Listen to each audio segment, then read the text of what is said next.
નાગપંચમીના દિવસે આ ઉપાય કરશો તો નાગ દેવતા થશે પ્રસન્ન.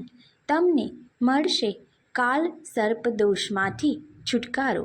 જય શ્રી કૃષ્ણ, જય માતાજી. મિત્રો, સ્વાગત છે તમારું વાસ્તુશાસ્ત્રને લગતા વિડીયોની જાણકારી મેળવવા માટે આપ અમારી ચેનલમાં જોડાયેલા રહેજો. તમામ માહિતી વિડીયોમાં તમને મળતી રહેશે, તો વિડીયોને અચૂકથી ચેનલને સબસ્ક્રાઈબ કરજો, શેર કરજો અને લાઈક જરૂરથી કરજો. શ્રાવણ મહિનામાં અનેક તહેવારો આવે છે. દરેક તહેવારોનું વિશેષ મહત્ત્વ છે. શ્રાવણ સુદ પાંચમના દિવસે નાગપંચમીનો તહેવાર આવે છે. હિન્દુ શાસ્ત્ર પ્રમાણે સ્ત્રીઓ આ દિવસે વ્રત કરે છે અને નાગ દેવતાની પૂજા કરે છે.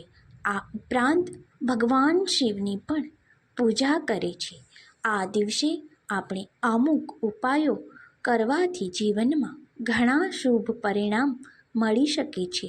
નાગપંચમીના દિવસે આ ઉપાય કરવામાં આવે તો કાલ સર્પદોષમાંથી મુક્તિ મળી શકે છે. હિન્દુ ધર્મમાં શ્રાવણ મહિનાનું અત્યંત મહત્ત્વ હોય છે. શ્રાવણ મહિનામાં ભગવાન શિવની પૂજા કરવામાં આવે છે. આ સાથે શ્રાવણ મહિનામાં અનેક તહેવારો આવે છે. શ્રાવણ મહિનામાં નાગપંચમી આવે છે. આ નાગપંચમીનું વિશેષ રીતે મહત્ત્વ રહેલું છે.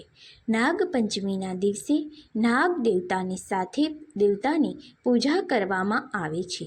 જે લોકો શ્રદ્ધાથી નાગ દેવતાની પૂજા કરે છે તેમને કુંડળીમાંથી કાલ્પ સર્પદોષમાંથી તેને મુક્તિ મળે છે.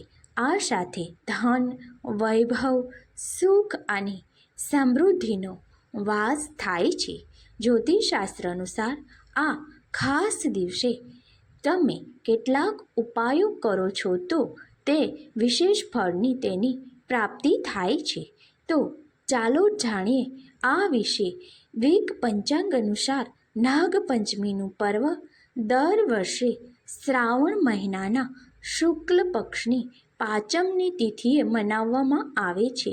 પાંચમની તિથિનો આરંભ 28 જુલાઈની રાત્રે 11:24 વાગ્યાથી શરૂ થાય છે અને 30 જુલાઈના રોજ સવારે 12:46 વાગ્યા સુધી રહેશે.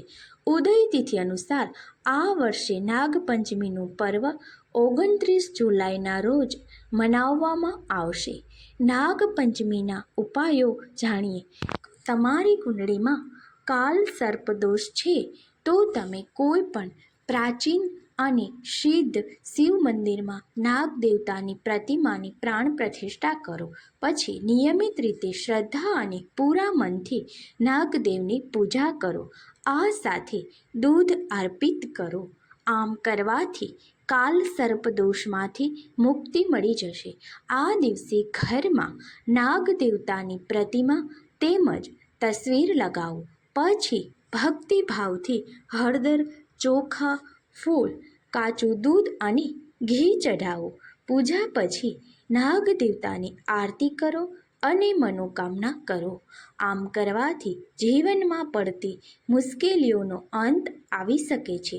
તમારા ઘરમાં સતત સ્ટ્રેસમય વાતાવરણ રહે છે અને પતિ પત્નીના સંબંધોમાં ખટાશ આવી ગઈ છે તો તમે નાગપંચમીના દિવસે ભગવાન શિવ અને નાગ દેવતાની પૂજા કરો. પૂજા પછી ડોલમાં પાણી લો. આ પાણીમાં ફટકડી, સમુદ્રી મીઠું અને ગૌમૂત્ર મિક્સ કરો. ત્યારબાદ આ પાણીને પૂરા ઘરમાં છાંટી દો. આવું કરવાથી ઘરમાં નેગેટિવિટી હશે તે દૂર થાય છે. આ સાથે તમારા પરિવારમાં સુખ અને શાંતિ આવે છે.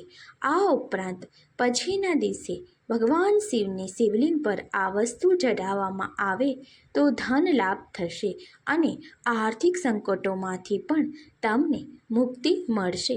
તો ચાલો, એવી કઈ વસ્તુ છે જે આ શિવલિંગ પર ચઢાવવાથી તમને ધન સંપત્તિ પ્રાપ્ત થશે? દહીં.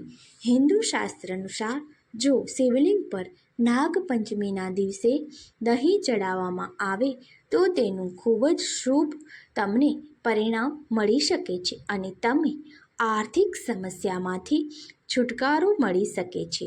મહદ એવું માનવામાં આવે છે કે નાગપંચમીના દિવસે ભગવાન શિવના મધ ચઢાવવામાં આવે તો તમારી પૈસાને લગતી તમામ તંગી દૂર થઈ શકે છે અને આર્થિક સમસ્યાઓ પણ તમામ દૂર થાય છે.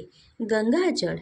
હિન્દુ શાસ્ત્રની માન્યતા પ્રમાણે જો શિવલિંગ પર જળ ચડાવવામાં આવે તો માનસિક શાંતિ મળે છે. તો ગંગાજળ ચઢાવવાથી તમને આર્થિક મનની શાંતિ મળે છે. તો નાગપંચમીના દિવસે ગંગાજળ શિવલિંગ પર અવશ્ય ચઢાવવું જોઈએ. કાળા તલ. ભગવાન શિવને કાળા તલ ચડાવવા એ ખૂબ જ શુભ માનવામાં આવે છે. તેનું પરિણામ ખૂબ જ શુભ મળે છે. એવું માનવામાં આવે છે કે જો ભગવાન શિવને કાળા તલ ચડાવવામાં આવે તો તે ઘરમાં ધન, સુખ અને સમૃદ્ધિ આવે છે. ગાયનું ઘી. નાગપંચમીના દિવસે ભગવાન શિવને ગાયનું ઘી એ ખૂબ જ પ્રિય છે. તો તેના શિવલિંગ પર ચઢાવવામાં આવે તો તમને બીમારીમાંથી મુક્તિ મળી શકે છે અને આ ઉપરાંત આર્થિક રીતે પણ વૃદ્ધિ થાય છે. શેરડીનો રસ. ભગવાન શિવના શિવલિંગ પર શેરડીનો રસ ચઢાવવો એ ખૂબ જ શુભ માનવામાં આવે છે. નાગપંચમીના દિવસે તમે જો શિવલિંગ પર આ શેરડીનો રસ ચઢાવો છો સાથે તે આર્થિક સ્થિરતા અપાવે છે અને નાણાકીય ભીડને ઓછી કરે છે. તો મિત્રો, આમ વાસ્તુશાસ્ત્ર પ્રમાણે જો નાગપંચમીના દિવસે આ અમુક ઉપાયો કરવાથી તમને ઘણા બધા ફાયદાઓ મળી શકે છે. તમને સુખ અને સમૃદ્ધિ પણ મળી શકે છે. સ્વાસ્થ્યને લગતા પણ ઘણા ફાયદાઓ થાય છે. તો મિત્રો, વાસ્તુને લગતા આવા જ વિડીયો જોવા માટે આપ અમારી ચેનલમાં જોડાયેલા રહેજો અને ચેનલને અચૂકથી સબસ્ક્રાઈબ કરજો. આભાર. જય શ્રી કૃષ્ણ મિત્રો. હર હર મહાદેવ. લાઈક, શેર અને સબસ્ક્રાઈબ પ્લીઝ.